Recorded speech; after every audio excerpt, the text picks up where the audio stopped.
With the Shibuya arc kicking off, we should dive into a topic that involves Jujutsu Kaisen's 1,000-year-old mastermind, Kenjaku. No, literally, he's 1,000 years old. He's almost as old as your mom. And Chainsaw Man's seductive mastermind, Makima. With her mind game so grand, she even affects us real people. Between these two masterminds, who will come out on top? One of Kenjaku's best showcases of speed is during his fight with Choso, as he was able to point-blankly dodge Choso's piercing blood many times throughout the fight. This is important because piercing blood is just stated to move at the speed of sound, with the ranges of him dodging it being calculated anywhere between Mach 7.8 or hypersonic to Mach 16.5 or hypersonic plus. Now before you come at me with the Mach 3 speed debunk, yes, most of the verse does scale below this said category or cap for Jujutsu Kaisen, but Kenjaku is one of the very few who doesn't. As Neowa is only a grade 1 sorcerer, not even in his vengeful spirit state he would even reach these special grade levels. As Maki, when she attained her true self, was effortlessly able to speed blitz and one-shot Neowa, as that Maki was equal to Toji, who would reach those special grade levels. And with Kenjaku being a special grade, as he would be fighting 2v1 against 2 special grades and even at times 1 grade 1 sorcerer. But Kenjaku can be taken even further, as he would just blatantly scale 2 Jujutsu High's 3 strongest students, that being Yuta, Maki, and Hikari. And for why he does, because just in Zero, just Geto has stated that he should have won against Yuta if he did not divide all of his cursed spirits. And Yuta only won because he was able to make a binding vow with Rika. So basically it took an amped Yuta to beat a nerfed Geto. Even currently, it was stated by Maki that after Kenjaku's fight, he was able to beat someone with the same rank as Yuta and still win while being jumped. And they wouldn't be able to bring him down that easily, with some other translations just flatly stating that they couldn't beat him conventionally. And this is coming from someone who is equal to Toji.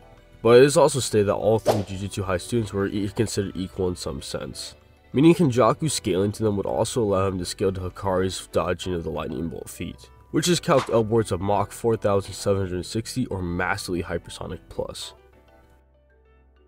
As we've already established, Kenjaku would scale to the upper echelon of Jujutsu Kaisen, so he would be far beyond the disaster curses, as he would be superior to Hanami. With her wood creations, one of her said creation structures would be calced upwards of city level due to the speed and mass it was created at. To Jogo's domain expansion, in which he creates a mountain of iron, which has been calculated upwards of large mountain level. By the way, something to know is that domain expansions are the use and construction of one's own cursed energy, so they scale to it innately. But probably the best feat out of the disaster curses or Jujutsu Kaisen in general is Dagon's own domain expansion, in which he constructs an entire island. This bare minimally puts it at island level, but when calculating said construction, it comes out to around country level. With Kenjaku being able to one-shot people who are on that level, even Yuta being able to do this as well, with Kenjaku just blatantly above them, he would be easily country level. Now finally for the peak of Kenjaku scaling, but not just the peak of his, but also the peak of Jujutsu Kaisen scaling. Within chapter 208 of Jujutsu Kaisen, Yuki creates a black hole. That it was stated if not for the intervention of Yuki suppressing her will and Tenkin suppressing the black hole with her barriers, the black hole would have the capability to destroy the world. There are a few ways of Kenjaku scaling to this. As established before, he already scales above Tengen, but even in his own barrier techniques, he is second only to Tengen, so even that aspect they're relative. And for those who are trying to argue that he doesn't scale to it due to his anti-gravity technique, you have to remember that he not only produced a bare minimum equal amount of energy to cancel out the black hole so he wouldn't die, but as he explained, he also used his body as a domain to tank the black hole. Mind you, even after tanking and seeing this whole thing up, he saw this merely as a warm-up. Something that actually brings consistency to the point of planetary Kenjaku is shown in Jujutsu Kaisen 0. As in the fight between Geto and Yuta, in an attempt to overpower Geto, he managed to land a black flash on him, in which he brushes off. And if you were wondering, the strike of a black flash is 2.5 times the power or exponential increase, and that Yuta was stated to have the power to destroy a town if left unchecked. And having town levels of energy isn't too far out of the realm of impossibility. It actually is consistent with the lower grades in terms of their scaling and powers. So town level times 2.5 to the power actually comes out to planetary levels of AP. Meaning consistently, Kenjaku has shown planetary levels of feats and should be able to output and take said power. For Kenjaku's usable abilities, he of course has Geto's cursed spirit manipulation, in which he can absorb and then use the entities known as cursed spirits. Cursed spirits in being are abstractual, as they are created from cursed energy, or the amalgamation of mass fear or negative emotions. Cursed energy is the negative emotions and or fears of the masses of people. The ability is even shown to work on the soul, as it can affect Mahito, as you can only affect or damage Mahitos if you can affect the soul. This is also brought up as he implies both their abilities affect the soul in similar ways. Not to mention, in Jujutsu Kaisen, the soul and the body are one and the same, so fundamentally affecting the body, which means he would also affect the soul as well. So he can absorb and control not just the soul, but also abstractual beings. He has a variety of different named and unnamed curses at his disposal, but probably one of the biggest and most useful ones he has is this elephant special grade, which, as he claims, is a Chinese deity. Its abilities, quote, allows him to remove obstacles. And right after, he clarifies that he removes the concept of them. Essentially, he can remove the concept of any obstacle in his way, which would be consistent or accurate to the cursed spirit, as it's obviously a representation of Gangashar, which is a Chinese deity, which is shown directly to have this said ability as well. He also has an anti-gravity / gravity technique, which allows him to crush anything within a 2 to 3 radius of him. He's also equipped with a reverse curse technique, which allows him to heal many injuries, both minor to fatal. It can even affect the soul itself. And with the heaviest hitting of his curse techniques, that being maximum technique Uzumaki, which allows him to take and compress cursed spirits he has into a massive devastating attack. He can also use more smaller but faster ones at his disposal as well.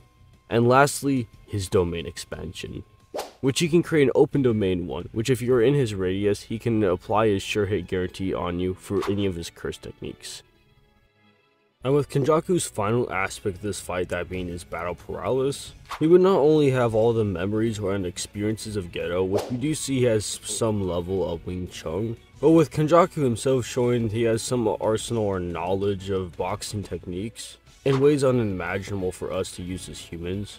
But at his best, it was stated in a Q&A with the author Kenjaku Kami in the official JJK fanbook, where he states in just pure hand-to-hand combat, Kenjaku and Gojo are equal. And for Gojo, he has shown many understanding of various techniques or different fighting styles, such as Wing Chun, boxing, and Taekwondo. Please go watch Bageto's video on this. He explains everything and shows it throughout the in-depth. And don't forget to subscribe to him, he's the GOAT. And with the added bonus of Kenjaku's over 1,000 years of experience of fighting, he'd be undoubtedly very experienced in these fighting styles, if not an expert at them all. Now, to understand where Makima scales, it's something you have to understand is that anyone she has control over, she would innately scale above them. As her ability allows her to control anyone, but she needs to believe that she's superior to said person, usually within beating someone in a fight, or have someone she's already in control over beat them in a fight, hence proving her superiority over them. She is casually and easily shown to be superior to the Angel Devil, which at the beginning of the series was able to intercept a bullet to save Aki, which led feet being calced upwards of Mach 2.98 or Supersonic Plus. But with the higher ends, Makima not only shown to have control over Quan Chi, but even her speed, blitzing her at the end of the Santa Claus arc. This being impressive, as Quan Chi has an impressive feat of traveling an extremely large distance and killing every one of her dolls within said distance, in such a time where they couldn't even understand that they were killed, and this feat's being calculated upwards of Mach on the lowest end 7.2 or hypersonic to Mach 20.8 or hypersonic plus. But her highest speed feat is actually her having a clash with the Darkness Devil. As in their clash, it's shown that they either equally clashed and they didn't outspeed each other, or that she slightly outsped the Darkness Devil by a little bit. This is important because this suppressed version of the Darkness Devil was superior to all other devils at the time, including the Gun Devil, as this was directly brought up. This is important as the Gun Devil was able to travel or throw attacks and or bullets over 500 kilometers in 1 second, if not less. With said feat being calced upwards of Mach 1457.7 or massively hypersonic plus, via Makima casually scaling and potentially outspeeding that said Darkness Devil, she'd be capable of going at those massively hypersonic plus speeds. Now, Makima's attack potency is a bit weird, as she does scale to Chainsaw Man Denji in the sense where she can damage him and throw hands with him. And this Denji's easily large building level, as just beginning the series he was able to tank the Bad Devil Sonic Scream, which said Scream eviscerated the building behind them, with said feat being calculated upwards of large building level. And you don't really get much higher for this version of Denji, but this power is very consistent though, as even Reize can produce building levels of energy with her explosive bangs, as well as shown inside the snowball fight with Aki. Their casual bullet shots are able to produce large built-in levels of energy, making it pretty consistent that Denji scales this level and Makima by proxy. Although her durability does scale below this Denji as he's able to casually dice her up, which is consistent for her as she is someone who solely relies on her regeneration and her immortality, so it doesn't really care what damage they sustain as they'll just regenerate it, to even the point where bullets can kill her. Now this is not an anti-feat for her to say that she's only bullet level durability, but that it just can get that low, which is a common trope in fiction to be either if you're off guard or lower your power, you can be hurt by things you normally shouldn't be able to. Like I said, her attack potency was weird, because her attacks massively upscale from her regular stats. As we've already established, she was able to damage the Darkness Devil, with it being the strongest devil at the time, which would include the Gun Devil. The Gun Devil moving and then stopping was able to clear an insanely dense portion of a forest by just stopping when he was moving, with said crater or said feat being calced upwards of either multi-city block level to town level. This can be consistent as the Gun Devil is able to clear portions of cities within seconds, with said feat being calced upwards of small city level. But for her higher end scaling that isn't anything linked, is from the Nuclear Warhead Devil. Now in Chainsaw Man, the devils are a type of abstract being, because the fear of what they are the actual concept of it.